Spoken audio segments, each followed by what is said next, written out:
সেদিন কোনো এক জায়গায় আমি এরকম এক মাইনকা চিপায় পড়ে গেছিলাম।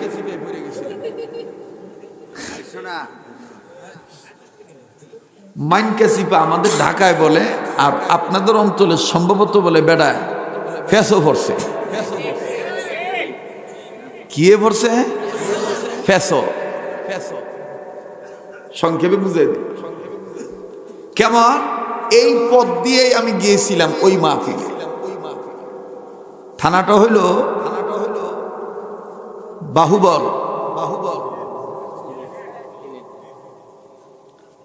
আর না, সরি, থানা হইল লাখাই, নাসিরনগরের পরে। এলাকা হইল বামুই,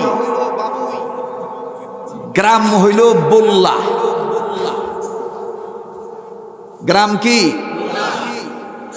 আমার যাইতে যাইতে রাইতের বাইজা গেছে 11টা। আমি আর বুঝতাম পারছি না যে এটা কোন গ্রুপের মাহফিল। তো যাইয়া দেখি এক আলেম বক্তব্য দিতেছেন, উনি আমাকে দেখে চেয়ার ছেড়ে দিছে। তা আমি আন্দাজ করতে পারছি ওনার বক্তব্য সম্ভবত শেষ হয় নাই, ওনার বাকি কথাটা শেষ হোক, আমি একটু বসি। এটা আমাদের উস্তাদ আমাদেরকে শিক্ষা দিছে। তা আমি এই বেটারে সম্মান করছি। এই বেটা সম্মান পাইয়া মাথা তুলতে বসে। কেমন মাথা? আমারে বেকল বানাইলি। এই বেটায় কয়, হুজুর যৌথ অনুমতি কথা শেষ করার লাগি, তো আমার বাকি কথা শেষ। এখন আমি আপনি সবাইকে নিয়ে নবীর সনে দাঁড়িয়ে সালাম পেশ করি। ফল্লাম নি মাইনকা চিপায়। এ কথাটা কিছুদিন আগে আপনারা দেখছেন যে আমি আহাম্মগের মতো তারা দাঁড়িয়ে ক্যাম্প করতেছে, আমি বেবেজের মতন নির্বুধ হয়ে অসহায় হয়ে আমি দাঁড়িয়ে আছি। কেন দাঁড়াইলাম? এইটা নিয়ে অনেকে ট্রল করছে যে শরীয়তপুরি এখন বেদাতি হইছে। ইয়া নবী সালাম আলাইকা বৈশা বা দাঁড়াইয়া বলার মাধ্যমে বেদাতির কোনো প্রমাণ নাই। হাজির নাজির জানার মাধ্যমে, অতিরঞ্জিত কথা এবং গপ্প করার মাধ্যমে বেদাতির লেশ পাওয়া যায়। আপনার মন চাইলে আপনি বলবেন, না চাইলে না বলবেন। এটা ফরজও না, সুন্নতে মুআক্কাদাও না, ওয়াজিবও না। আপনি রসুলের সম্মান জানাইবেন, এটা আপনার ব্যক্তিগত ব্যাপার। কিন্তু কেন দাঁড়াইলো না, কেন দাঁড়াইলো, এই কেন কেন আজকে আমাদের ধ্বংস করে ফেলতেছে। কেন দাঁড়াইলো না, কেন দাঁড়াইলো? আরে বেটা বুঝালো, বেটা দাঁড়াইছে কে রে? আমাদের বড়দের ইতিহাস খুললে পাওয়া যায় হযরত আশরাফ আলী থানভী রহমাতুল্লাহ আলাইহি কোন এক বাতিল ফেরকার এক গ্রুপ কাফের বইলা ফতোয়া দিত যে এ যুগের জামানার শ্রেষ্ঠ কাফের হইল আশরাফ আলী থানভী। একদিন থানভী রহমাতুল্লাহ আলাইহি ওই কাফের কন্যা লোকদের এলাকার পাশে দিয়ে যাচ্ছিলেন। প্রতিমধ্যে নামাজের সময় হয়েছে। দাদা থানভী রহমাতুল্লাহ আলাইহি সাথীদেরকে বলতেছেন, নামাজের সময় হয়েছে, নামাজ আদায় করে নি। তো খাদেমরা বলতেছেন, হযরত যেখানে যাবেন এটা তো অমুক গ্রুপের মসজিদ, যারা আপনারা কাফের কয়। হেরা কাফের কয় এদের বুঝে, আর আমি ইবাদত করবো আমার মাওলা পাকের খুশির কারণে আমার বুঝে। কথা খুব ভালো করে বুঝে নিন, বুঝতেছেন তো? হযরত থানভী রহমাতুল্লাহ আলাইহি মসজিদে ঢুকলেন। তো ওই গ্রুপের দুই একজন আশরাফ আলী থানভীরে দেখে চিন্না ফেলাইছে, আরে বড় কাফের দিয়ে আমরা মসজিদ। এই বেড়া করছে কি, ঢোল ফিডানের মতন ব্যাগটির দাওয়াত দিছে, আয় আয়। ওয়াহাবি আশরাফ আলী থানভী বড় কাফের, আমরা মসজিদে ঢুকে গেছে। তা জামাত শুরু হইতে এখনো কয়েক মিনিট বাকি। হুজুরে তার তরতিব অনুযায়ী, মাসলা অনুযায়ী যে উক্তের নামাজ ছিল সেই উক্তের সুন্নত আদায় করে চুপচাপ বসে আছেন। এদিকে লোকেরা ভিড় করে চিল্লাল্লাহ করতেছে, কাফের কাফের, থানভী কাফের। এখন খাদেমরা করতেছে, হুজুর লাগজিনি ফেস, আপনারা আগেই কইছিলাম এই মসজিদ আমরার গ্রুপের না, এই মসজিদ হেরা। হুজুরে ডাক দিয়ে কয়, কি হয়েছে? কয় আমরারে ওয়াহাবি কইতেছে, আমনেরে ওয়াহাবি লিডার বানাইয়া বড় কাফের বইলা বেড়াইতেছে। হুজুরে কইতেছে, তারারে শান্ত হইতে কও, আমি তারার সাথে একটু খুশুসি কথা বলবো। তো ওই গ্রুপের এক পণ্ডিত আলেমের সাথে হুজুরে দেখা করিয়া ডাক দিয়ে কইতেছে, ভাই আপনাদের ধারণায় আমি কাফের, তো ইসলামে তো এই কথা বলা আছে, যদি কেউ অতীতে কুফুরি করিয়া থাকে আর ওই অবস্থায় যদি সে কুফুরিকে অস্বীকার করে নয়া নতুন করে যদি ঈমান আনে, তাহলে তার কোনো ঝামেলা নাই। এইবার ডাক দিয়ে কয়, কথা তো ঠিক হই। তো এই গ্রুপের লোক কইতেছে, কথা ফেসায় লাভ নাই, কি কইবেন কন। আশরাফ আলী থানভী বলতেছেন, আপনাদের ধারণায় আমি কাফের, তো আয়েন আমনেরা নতুন করে কালেমা পড়ায় মুসলমান বানাই দেন। সেই জায়গায় যদি আমরা হইতাম,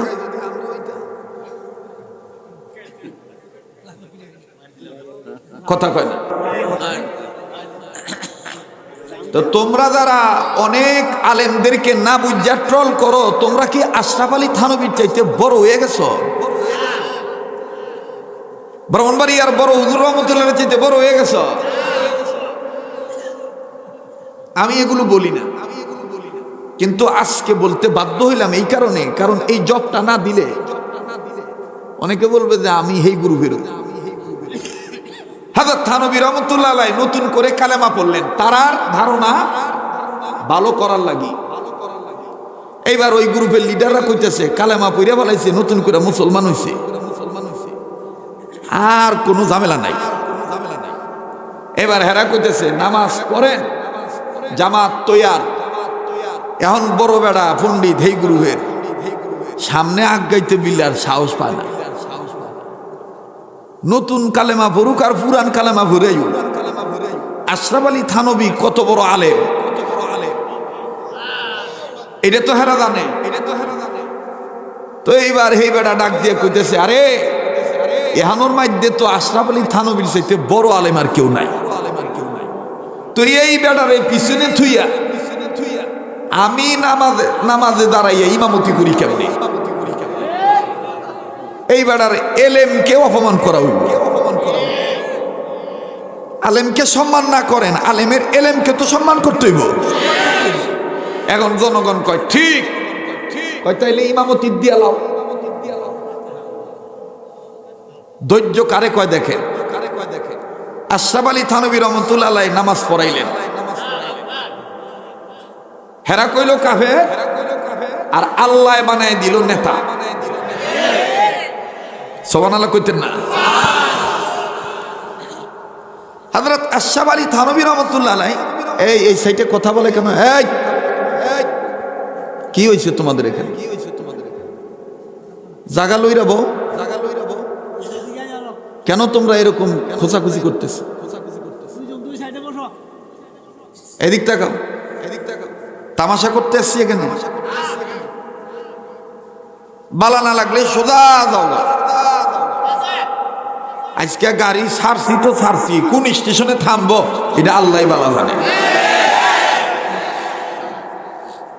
কথাগণ ঠিক কিনা? আমরার সুর নাই, কিন্তু বুজুর্গদের দোয়ায়, আল্লাহর দয়ায়, সুন্নতের বরকতে আমরার সুর ছাড়া কেউ অনেক সময় আল্লাহ কথাগুলিরে নূর বানায় দেয়। কথা বলেন? এইবার আশরাফ আলী থানভী রহমতুল্লাহ আলাইহি নামাজ শেষে বলতেছে, ভাই, এখন আশরাফ আলী থানভী রহমতুল্লাহ আলাইহি এই বেটারা কইতেছে, হুজুর কিছু নসিহত করেন যে। আল্লাহ কয় থানবী হেরা তোরে কাফের কইছে, তোমার একটু ধৈর্যের কারণে আমি আল্লাহ তোমার মাকাম বাড়াই দিলাম।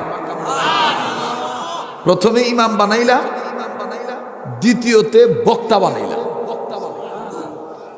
এইবার হুজুরে জায়গায় বইয়া বা দাঁড়াইয়া যখন আহলে সুন্নতুল জামাতের আকীদার পরিপূর্ণ বিষয়বস্তু একটা একটা করে খুলে খুলে বিস্তারিত ব্যাখ্যা বুঝিয়ে দিলেন, এইবার ওই যারা কইছিল কাফের হেরা কয় হুজুর আপনি ঠিক আছিলেন, আমরাই কাফের।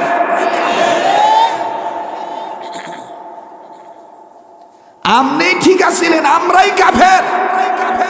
আমরার আকীদার মধ্যে গলদ আছিল, আপনার আকীদা সহিহ। হুজুর আমরারে মাফ কইরা দেন। যেই কালেমা আপনি একটু আগে পড়িয়া আমরার কাছে আত্মসমর্পণ করছিলেন আমাদের ধারণাকে পাল্টানোর জন্য, ওই কালেমা আমরারে আপনি নতুন কইরা পড়াইয়া বায়াত করায় নেন।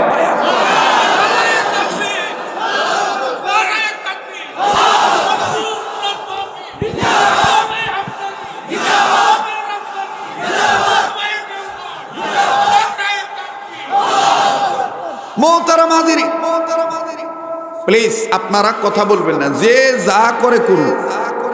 আপনারা এদিক ওদিক তাকান কেন? আমি বাজারে তো আসি নাই, কোন মেলার মধ্যে কথা কইতেছি। তো সেই আশরাফ আলী থানভী রহমতুল্লাহ আলাইহি তার কোন এক লেখার মধ্যে লিখেছেন, এমন কোন কথা এমন কোন কর্ম করবা না যেই কর্ম করার দ্বারা ফিতনা হয়। সেটা কিভাবে? যদি তুমি যাইয়া দেখো কোথাও 90 জন, অর্থাৎ লোকের সংখ্যা 10 জন, 9 জন দাঁড়াইনার পক্ষে, তুমি একলা বইনার পক্ষে, তুমি ফাললে হেন্তন সইরা যাইও। আর সইরা যাওয়ার পথ যদি না থাকে তো তারার লগে দাঁড়াইয়া যাইও, বইয়া থেকে মাতবরি কইরা ফিতনা ছড়াইও না। কথা কয় না? আর যেখানে যাইয়া দেখবা বসুন্যার সংখ্যা 9 জন, তুমি দাঁড়াইন্যার সংখ্যা 1 জন, এই দাঁড়াইন্যা বেটাও যাই এখন নীতি কইরো না। এই বউন্যার লগে বইয়া বইয়াই তুমি তোমার কাম সাইরা ফেলাইও, তাইলে ফিতনা হইতো না। তো আমি তো ভাই সেই দিন ফেসো পড়ছিলাম, ফেসো পড়ার পরে সমাধান তো আমি বড়দেরকে নকল করে এইভাবে আনছি। আপনি যান পশ্চিম বল্লা বামুই এলাকা, জীবনে কোনোদিন আহলে হক উলামায়ে কেরামরা ওই পশ্চিম বুল্লা গ্রামে ঢুকে দেখতহীন কণ্ঠে ওয়াজ নসিহত করতে পারেন নাই। কিন্তু সেদিন আমার একটু ধৈর্যের কারণে, আকাবির আসলাফকে নকল করে নকশকদমে চলার কারণে, আহলে সুন্নাতুল জামাতের আকীদায় পূর্ণ ইস্তেকামাত থাকার কারণে আলহামদুলিল্লাহ এখন গোটা বুল্লা গ্রামই আমার মুরিদ হয়ে গেছে।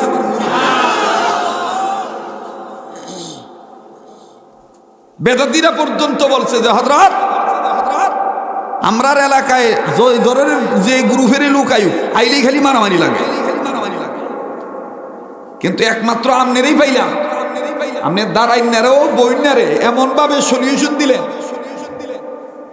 মনে হলো এটাই ইসলামের সঠিক আদর্শ। না বুঝা সেরাই ওই আগের বক্তব্য তুলে নাই, পরের কথাও তুলছে না। ওই যে দাঁড়াইছি যে হেডারে কাটটাই না ছাইড়ে দিছে। আর এই চলছে এখন আমাদের দেশে। তা আমি আবার এগুলো মাইন্ড করি না, কিন্তু আজকের এই জবাবটা এই জন্য দিলাম, আহলে সুন্নাতুল জামাতের কথা যেহেতু চলে আসছে, এই প্রসঙ্গে আমি এই কথাটার জবাব দিলাম। তবে তাদেরকে ক্রিটিসাইজ করে নয়। আপনারা কি রাগ হয়েছেন? বলেন চলবে কি চলবে না? একটা কথা যাই না রেখেন, একটা পথভোলা মানুষকে গালি দিয়া রূঢ় ব্যবহার করে যত তাড়াতাড়ি ভালো বানাইতে না পারবেন, ভালো ব্যবহার কইরা দেখেন এই লোকটা পথভোলা মানুষটা পথওয়ালা হয়ে যাবে। আপনার একটু ভালো ব্যবহার পাওয়ার কারণে অতি দ্রুত ভালো হয়ে যাবে। গালি দিবেন, হ্যাঁ সারাটা জীবন আপনার গালি আপনার ঘৃণা করবে, কথা কয় না? আচ্ছা বলেন, সেই দিন যদি আমি বেটাগিরি করে কইতাম দাঁড়াইতাম না, গেলাম হুদে একটা কাজে লাগতো না। কিন্তু এই সমাধান দেওয়ার পর আল্লাহ পাকের মেহেরবানি, চেয়ারম্যান, এমপি, ওয়ার্ড কাউন্সিলর, গ্রামের মাতব্বর, মাজার দ্বারা বানাইছে বাড়ি ধেরা সুদ দেয়া, ডাক দিয়া কইছে হুজুর আমনে আগামীতে একদিনে লইতো না 2 দিনেই তুই। এরপরে কইছি যে আমার তো সময় নাই। এরপরে আবার আগামী তারিখটা মনে রাখো, আগামী মার্চের 5 তারিখ রমজানের কয়েকদিন আগে আবার এই বুল্লা গ্রামে আমার মাহফিল। আমার বন্ধুগণ, এই জন্য আপনাদেরকে অনুরোধ করব, কোন আলেমকে নিয়ে না বুঝা না জানা, ছোট হোক বড় হোক, ট্রল করবেন না, ক্রিটিসাইজ করবেন না, কটূক্তি করবেন না। ভালো না লাগলে আপনি তাকে দাওয়াত দিবেন না, কথা কয় না? কিন্তু আপনিও মানুষ, সেও মানুষ। আজকে আমরা দিই গালি আর তারা নীরবে সহ্য করে, তারার দল ভারী হয়।